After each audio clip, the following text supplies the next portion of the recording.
ಯಾರು ನಿಮ್ಮ ವಿರುದ್ಧವಾಗಿ ಮಾತಾಡ್ತಾರೋ ಅವರಿಗೆ ನಾಯಿಗಳು ಕುನ್ನಿಗಳು ಅನ್ನೋ ಒಂದು ಶಬ್ದವನ್ನು ನೀವು ಪರಿಪಾಠವಾಗಿ ಕಲಿಸಿಕೊಟ್ರೆ ವೇದಿಕೆ ಸಿಕ್ತು ಮುಂದ್ಗಡೆ ಅರ್ಚಾಡೋರು ಸಿಕ್ಕರು ಅಂತಂದ್ರೆ ಒಂದು ಡೈಲಾಗ್ ಮೇಲೆ ಡೈಲಾಗ್ ಬಿಡುವಂತಹ ಒಂದು ಶಾಸಕರು ಇವರಾಗಿದ್ದಾರೆ ಮಾನ್ಯ ವಿಜಯಾನಂದ ಕಾಶ್ಯಪ್ನವರು. ಇದೇ ರೀತಿ ನಿಮ್ಮ ಚಾಳಿ ಮುಂದೆ ಹೊರದ್ರೆ ನಾವು ಕೂಡ ಬಾಯಿ ಬಿಚ್ಚಲಿಕ್ಕೆ ತಯಾರಾಗಿದ್ದೇವೆ ಅಂತ ನಿಮ್ಮನ್ನು ಸೋಲಿಸುವಷ್ಟು ಮಟ್ಟಿಗೆ ಕಾರ್ಯಕರ್ತರು SDPI ಇದ್ದಾರೆ ಅಂತ ಹೇಳಿಕೆ ನನಗೆ ಹೆಮ್ಮೆ ಅನಿಸ್ತಾ ಇದೆ. ಏನು ಈ ಒಂದು ದಿವಸ ಮತ್ತೊಮ್ಮೆ ಪತ್ರಿಕಾಗೋಷ್ಠಿ ಮಾಡಬೇಕಾದಂಥ ಅನಿವಾರ್ಯತೆ ನಮಗೆ ಎದುರಾಗಿದೆ. ಬಂಧುಗಳೇ, ಈ ಒಂದು ಇಲ್ಕಲ್ ಉರುಸಿನ ನಿಮಿತ್ತವಾಗಿ ಇಲ್ಲಿಯ ಆಡಳಿತಾಧಿಕಾರಿ ಮತ್ತು ಇಲ್ಲಿಯ ಶಾಸಕರು ವಿಫಲರಾಗಿದ್ದಾರೆ ಅಂತೇಳಿ SDPI ಪಕ್ಷದಿಂದ ನಾವು ಆರೋಪವನ್ನು ಮಾಡಿದ್ವಿ. ಆ ಆರೋಪವನ್ನು ಇಲ್ಲಿಯ ಮಾನ್ಯ ಶಾಸಕರು ನಾವು ಒಬ್ಬ ಜನಪ್ರತಿನಿಧಿಗೆ ಮತ್ತು ಒಬ್ಬ ತಾಲೂಕಿನ ಒಬ್ಬ ವಿಧಾನಸಭಾ ಕ್ಷೇತ್ರದ ಶಾಸಕರಿಗೆ ಗೌರವ ಕೊಡಬೇಕಾಗಿದ್ದು ನಮ್ಮ ಪಕ್ಷದ ಸಿದ್ಧಾಂತ ಮತ್ತು ನಮ್ಮ ಒಂದು ಗುರಿಯಾಗಿರುತ್ತದೆ. ಅವರು ಮಾನ್ಯ ಶಾಸಕರು ನಿನ್ನೆ ಒಂದು ಸಂತ ಸೇವಾಲಾಲರ ಜಯಂತಿ ನಿಮಿತ್ತವಾಗಿ ಒಂದು ಧಾರ್ಮಿಕ ಸಭೆಯಲ್ಲಿ ರಾಜಕೀಯ ಭಾಷಣವನ್ನು ಮಾಡಿ ತಮ್ಮ ಒಂದು ಚೀಪ್ ಮೆಂಟಾಲಿಟಿಯನ್ನು ವ್ಯಕ್ತಪಡಿಸಿದ್ದಾರೆ. ಮನೆ ಶಾಸಕರಿಗೆ ನಾನು ಪ್ರಶ್ನೆಯನ್ನು ಮಾಡಲಿಕ್ಕೆ ಬಯಸ್ತೀನಿ. SDPI ಪಕ್ಷದ 4 ಜನರು ಕಳ್ಳರಂತೆ ತಿರುಗಾಡ್ತಾ ಇದ್ದಾರೆ ಅಂತೇಳಿ ಒಂದು ಶಬ್ದವನ್ನು ಉಪಯೋಗಿಸ್ತಾ ಇದ್ದಾರೆ. SDPI ಪಕ್ಷದ 4 ಜನರು ಕೇವಲ 4 ಜನರಲ್ಲ, ಬದಲಾಗಿ ನಿಮ್ಮನ್ನು ಸೋಲಿಸುವಷ್ಟು ಮಟ್ಟಿಗೆ ಕಾರ್ಯಕರ್ತರು SDPI ಇದ್ದಾರೆ ಅಂತ ಹೇಳಿಕೆ ನನಗೆ ಹೆಮ್ಮೆ ಅನಿಸ್ತಾ ಇದೆ. ಯಾಕಂದರೆ ಆ ಒಂದು ನಿಟ್ಟಿನಲ್ಲಿ ನಾವು ಕೆಲಸವನ್ನು ಮಾಡಿದ್ದೇವೆ. ಮತ್ತು ಇನ್ನೊಂದು ಮಾತನ್ನು ನೀವು ಉಪಯೋಗಿಸಿ ಹೇಳ್ತೀರಿ, ಎಲ್ಲೋ ಹುಟ್ಟಿ ಎಲ್ಲೋ ಬಂದು ಅಂತ ಹೇಳ್ತಿದ್ದೀರಿ. ನಾನು ಕೂಡ ಹುನಗುಂದ ವಿಧಾನಸಭಾ ಕ್ಷೇತ್ರದ ಒಬ್ಬ ಪ್ರಜೆನೇ. ನೀವು MLA ಆಗಲಿಕ್ಕೆ ನನ್ನ ಒಂದು ಮತವೂ ಕೂಡ ಕಾರಣವಾಗಿದೆ. ಅದನ್ನು ಕೂಡ ನೀವು ನೆನಪಲ್ಲಿಟ್ಕೋಬೇಕು. ಮತ್ತು ನೀವು ಒಂದು ಸಂವಿಧಾನಾತ್ಮಕ ಒಂದು ಹುದ್ದೆಯಲ್ಲಿ ಇಟ್ಕೊಂಡು ಅಸಂವಿಧಾನಕವಾದಂಥ ಒಂದು ಪದಗಳನ್ನು ಉಪಯೋಗಿಸ್ತಿದ್ದೀರಿ. ನನ್ನ ಮನೆಯಲ್ಲಿ ಸಾಕಿದ ಕುನ್ನಿಗಳು, ನಾಯಿಗಳು ಅನ್ನುವಂಥ ಒಂದು ಶಬ್ದಗಳನ್ನು ಉಪಯೋಗಿಸ್ತೀರಿ. ಇದು ನಿಮ್ಮ ಹುದ್ದೆಗೆ ಶೋಭೆ ತರುವಂತಹ ಮಾತುಗಳು ಇವಲ್ಲ. ನೀವಲ್ಲ, ನಿಮಗಿಂತ ಹೆಚ್ಚಿಗೆ ಮಾತನಾಡೋದಕ್ಕೂ ನನಗೆ ಬರ್ತದೆ. ಆದರೆ ನನ್ನ ಆ ಪಕ್ಷ ಇಂಥ ಒಂದು ಸಂಸ್ಕೃತಿಯನ್ನು ನನಗೆ ಕಲಿಸಿಲ್ಲ. ಬದಲಾಗಿ ನೀವು ಈ ಕ್ಷೇತ್ರದ ಜನರಿಗೆ ಯಾರು ನಿಮ್ಮ ವಿರುದ್ಧವಾಗಿ ಮಾತಾಡ್ತಾರೋ ಅವರಿಗೆ ನಾಯಿಗಳು ಕುನ್ನಿಗಳು ಅನ್ನುವ ಒಂದು ಶಬ್ದವನ್ನು ನೀವು ಪರಿಪಾಠವಾಗಿ ಕಲಿಸಿಕೊಟ್ರೆ ಮುಂದಿನ ದಿನಮಾನದಲ್ಲಿ ಈ ಕ್ಷೇತ್ರದ ಜನತೆ ನಿಮಗೆ ಒಂದು ಮತ ನೀಡುವ ಮುಖಾಂತರ ಉತ್ತರವನ್ನು ಕೊಡ್ತಾರೆ ಅಂತ ಹೇಳಲಿಕ್ಕೆ ನಾನು ಬಯಸ್ತೀನಿ. ಬಂಧುಗಳೇ, ಈ ಒಬ್ಬ ಶಾಸಕರು ಏನಿದ್ದಾರೆ ಅಂತಂದರೆ ಕೇವಲ ವೇದಿಕೆ ಸಿಕ್ತು ಮುಂದ್ಗಡೆ ಅರ್ಚಾಡೋರು ಸಿಕ್ಕರು ಅಂತಂದರೆ ಒಂದು ಡೈಲಾಗ್ ಮೇಲೆ ಡೈಲಾಗ್ ಬಿಡುವಂತಹ ಒಂದು ಶಾಸಕರು ಇವರಾಗಿದ್ದಾರೆ ಮಾನ್ಯ ವಿಜಯಾನಂದ ಕಾಶ್ಯಪ್ನವರು. ನಾನು ಇವ್ರಿಗೆ ಇನ್ನೊಂದು ಹೇಳಲಿಕ್ಕೆ ಬಯಸ್ತಾ ಇದ್ದೀನಿ, ಡೈಲಾಗ್ ಕಿಂಗ್ ವಿಜಯಾನಂದ ಕಾಶ್ಯಪ್ನವರು ಅಂದರೆ ತಪ್ಪಾಗಲಿಕ್ಕಿಲ್ಲ. ನೀವು ಡೈಲಾಗ್ ಮುಖಾಂತರ ಈ ಕ್ಷೇತ್ರದ ಜನತೆಯ ಮನಸ್ಸನ್ನು ಗೆಲ್ಲಲಿಕ್ಕೆ ಸಾಧ್ಯ ಆಗೋದಿಲ್ಲ. ಬದಲಾಗಿ ನಿಮ್ಮ ಅಭಿವೃದ್ಧಿಯ ಮುಖಾಂತರ ಈ ಕ್ಷೇತ್ರದ ಜನರನ್ನು ಗೆಲ್ಲರಿ. ನಮ್ಮ ಪಕ್ಷ ಏನಿದೆ, 4 ಜನ ಇದೆಯೋ 8 ಜನ ಇದೆಯೋ ಅಂತೇಳಿ ನಿಮ್ಮ ಉಚ್ಚ ನಾಯಕರಿದ್ದಾರಲ್ಲ, ಮಾನ್ಯ ಮುಖ್ಯಮಂತ್ರಿ ಸಿದ್ದರಾಮಯ್ಯನವರು ಮತ್ತು DK ಶಿವಕುಮಾರ್ ಅವ್ರಿಗೆ ಕೇಳ್ರಿ. ನಿಮ್ಮನ್ನು ಇನ್ಕ್ಲೂಡಿಂಗ್ ಗೆಲ್ಲಿಸಬೇಕಾದ್ರೆ ಯಾರ ನಿರ್ದೇಶನ ಇತ್ತು SDPI ಪಕ್ಷಕ್ಕೆ ಅಂತೇಳಿ ಅವ್ರನ್ನೂ ಒಮ್ಮೆ ವಿಚಾರ ಮಾಡಿ. ನಮ್ಮ ರಾಜಕೀಯ ಬಗ್ಗೆ ನೀವು ಪ್ರಶ್ನೆ ಮಾಡೋದಾದರೆ ನಾವು ಈ ರಾಜಕೀಯ ಮಾಡೋದಕ್ಕೋಸ್ಕರನೇ ಇಲ್ಲಿ ಪಕ್ಷವನ್ನು ಸಂಘಟನೆ ಮಾಡ್ತಾ ಇರೋದು. ಮುಂದಿನ ದಿನಮಾನಗಳಲ್ಲಿ ನಿಮಗೆ ಉತ್ತರವಾಗಿ ನಿಲ್ಲಲಿಕ್ಕೆ SDPI ಪಕ್ಷ ಸನ್ನದ್ಧವಾಗಿದೆ. ಅದು ಕೇವಲ ನಗರಸಭೆ, ಪುರಸಭೆ, ಗ್ರಾಮ ಪಂಚಾಯತಿ, ಜಿಲ್ಲಾ ಪಂಚಾಯತು ಅಥವಾ MLA ಇರ್ಬೋದು. ಈಗಾಗಲೇ ನಮ್ಮ ರಾಜ್ಯ ಕಾರ್ಯದರ್ಶಿ ರಿಯಾಜ್ ಕಡಂಬ ಅವರು ಕೂಡ ಬಂದು ನಿಮಗೆ ಮಾತಾಡಿದ್ದಾರೆ. ಆ ಒಂದು ಹೇಳಿಕೆಯನ್ನು ಈ ಮತ್ತೊಮ್ಮೆ ತಮಗೆ ಪುನರ್ ಪರಿಶೀಲನೆ ಮಾಡಲಿಕ್ಕೆ ಮತ್ತೊಮ್ಮೆ ಹೇಳಲಿಕ್ಕೆ ಬಯಸ್ತಾ ಇದ್ದೀನಿ. ಯಾಕಂದರೆ SDPI ಪಕ್ಷ ಅಷ್ಟು ವೀಕ್ ಆದಂಥ ಪಕ್ಷ ಅಂತೇಳಿ ನೀವು ಗಣನೆಗೆ ತೆಗೆದುಕೊಳ್ಬೇಡಿ. SDPI ಪಕ್ಷ ಎಲ್ಲ ಹಂತದಲ್ಲೂ ಕೂಡ ಚುನಾವಣಾ ರಾಜಕೀಯದ ಮುಖಾಂತರ ಆಗಿರ್ಬೋದು ಅಥವಾ ಒಂದು ಜನರಿಗೆ ಸೇವೆ ಮಾಡುವ ಮುಖಾಂತರ ಆದರೂ ಪ್ರಬಲಗೊಳ್ಳಲಿಕ್ಕೆ ಸನ್ನದ್ಧಾಗಿದೆ ಅಂತ ಹೇಳಿಕೆ ನಾನು ಬಯಸ್ತಾ ಇದ್ದೀನಿ. ನಿಮ್ಮ ಮಾತುಗಳು ಏನು ಸ್ವಾಮಿ? ಅದು ನಾನು ಸಾಕಿದ ನಾಯಿಗಳು ಕುನ್ನಿಗಳು ಅಂತ ಏನು ಮಾತಾಡ್ತಿದ್ದೀರಿ? SDPI ಪಕ್ಷದ ನಾಯಕರಿಗೆ ನೀವು ಊಟ ಬಟ್ಟೆ ಕೊಟ್ಟು ಏನು ಸಲ್ಲುತ್ತಾ ಇದ್ದೀರಾ? ನಿಮ್ಮ ಮನೆ ನಾಯಿಯನ್ನು ನೀವು ಸಲುಹಿಕೊಳ್ಳ್ರಿ ನಾಯಕರೇ. ಮಾತನಾಡಬೇಕಾದ್ರೆ ಹಗುರವಾಗಿ ಮಾತಾಡಬಾರ್ದು. ಸಂವಿಧಾನಾತ್ಮಕವಾಗಿ ಹುದ್ದೆಯಲ್ಲಿರಬೇಕಾದ್ರೆ ನಾಯಿಗಳು ಕುನ್ನೆಗಳು ಅಂತಂದ್ರೆ ಏನದು ಅರ್ಥ? ಈ ಕ್ಷೇತ್ರದ ಜನತೆ ನಾಯಿಗಳು ಕುನ್ನೆಗಳ ರೀತಿಯಲ್ಲಿ ನಿಮ್ಗೆ ಕಾಣ್ತಾರ? ಅರ್ಥ ಮಾಡ್ಕೋಬೇಕು ನೀವು. ಯಾರೋ ಮುಂದೆ 4 ಜನ ಚಪ್ಪಾಳೆ ಸೀಳೆ ಹೊಡೆದ್ರಂತ ಏನು ಬೇಕಾದರೂ ಮಾತಾಡೋಕ್ಕೆ ನಿಮಗಿಂತ ಹೆಚ್ಚಿನ ಶಕ್ತಿ ನನಗಿದೆ, ದೇವರು ಕೊಟ್ಟಿದ್ದಾನೆ ನನಗೆ. ಇನ್ನೂ ಹೆಚ್ಚು ಕೂಡ ಮಾತಾಡ್ಬೋದು. ಆದರೆ ಒಂದು ಗೌರವಾನ್ವಿತವಾದಂತಹ ಸ್ಥಾನದಲ್ಲಿದ್ದೀನಿ ನಾನು, ಒಬ್ಬ ರಾಜ್ಯ ಕಾರ್ಯದರ್ಶಿ. ನಾನು ನಿಮ್ಮ ಹಾಗೆ ಹಗುರಾಗಿ ಮಾತನಾಡಲಿಕ್ಕೆ ನನಗೆ ಬರೋದಿಲ್ಲ. ಅದು ಮಾತಾಡ್ಬೋದು ಬೇಕಾದರೆ ಮುಖಾಮುಖಿಯಾಗಿ ಸಿಕ್ಕಾಗ.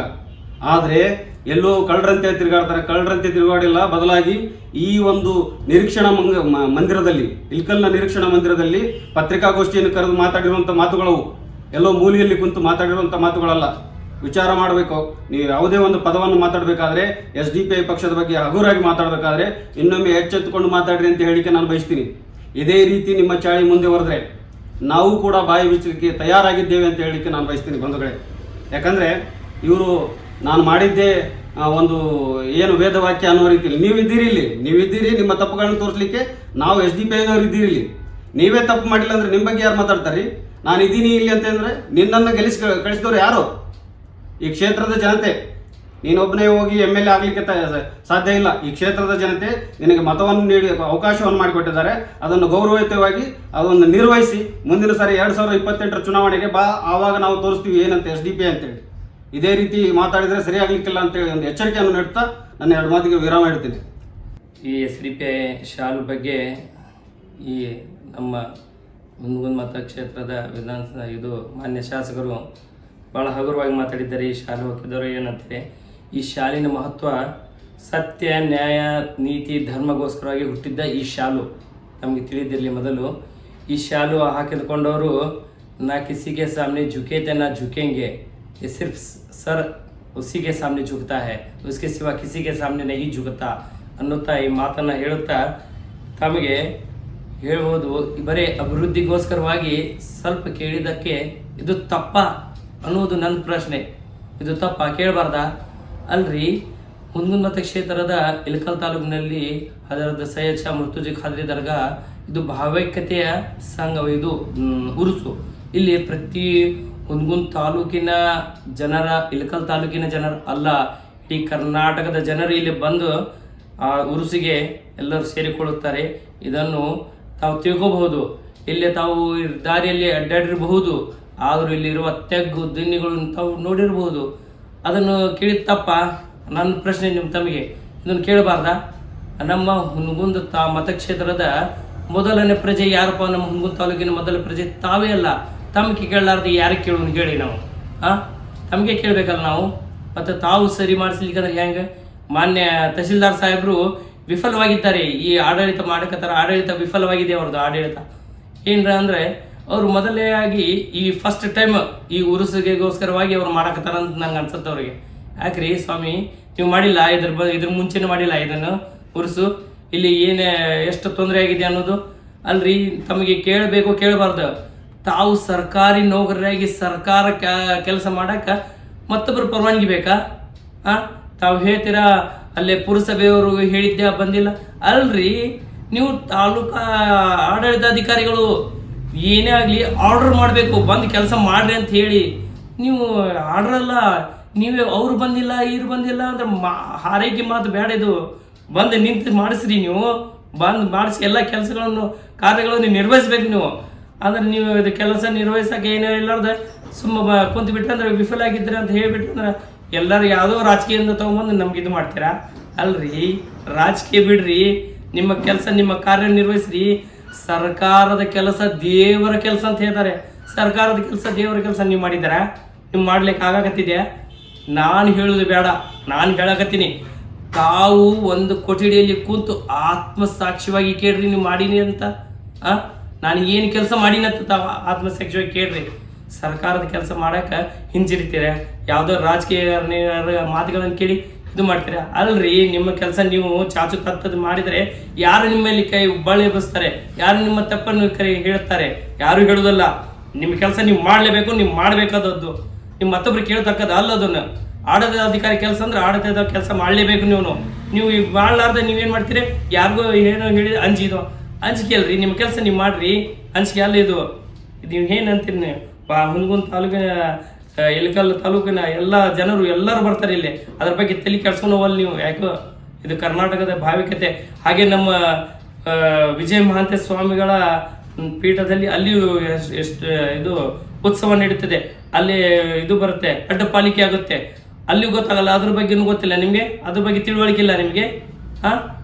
ನಮ್ಮ ಹುನಗುಂದ ತಾಲೂಕು ಇಳಕಲ್ ತಾಲೂಕಿನಲ್ಲಿ ನಡೆಯುತ್ತಿರುವ ಎರಡು ಮಹತ್ವದ ಇವು ಪಾಯಿಂಟ್ ಅಂದರೆ ಮೇನ್ ಉತ್ಸವ ನಡೆಯುವ ಎರಡು ಜಾಗ ಅಂದರೆ ಒಂದು ಸೈಯದ್ ಹಜರತ್ ಮುರ್ತುಜಾ ಖಾದ್ರಿ ರಹಮತುಲ್ಲಾಹಿ ಅಲೈಹಿ ಅವರದ್ದು, ನಮ್ಮ ಹಜರತ್ ಮಾನ್ಯ ಶ್ರೀ ಮಹಾಂತ ಸ್ವಾಮಿಗಳ ಸಾಹೇಬ್ರದ ಉತ್ಸವ ಎರಡೇ ಇವು ಬಹಳ ಫೇಮಸ್.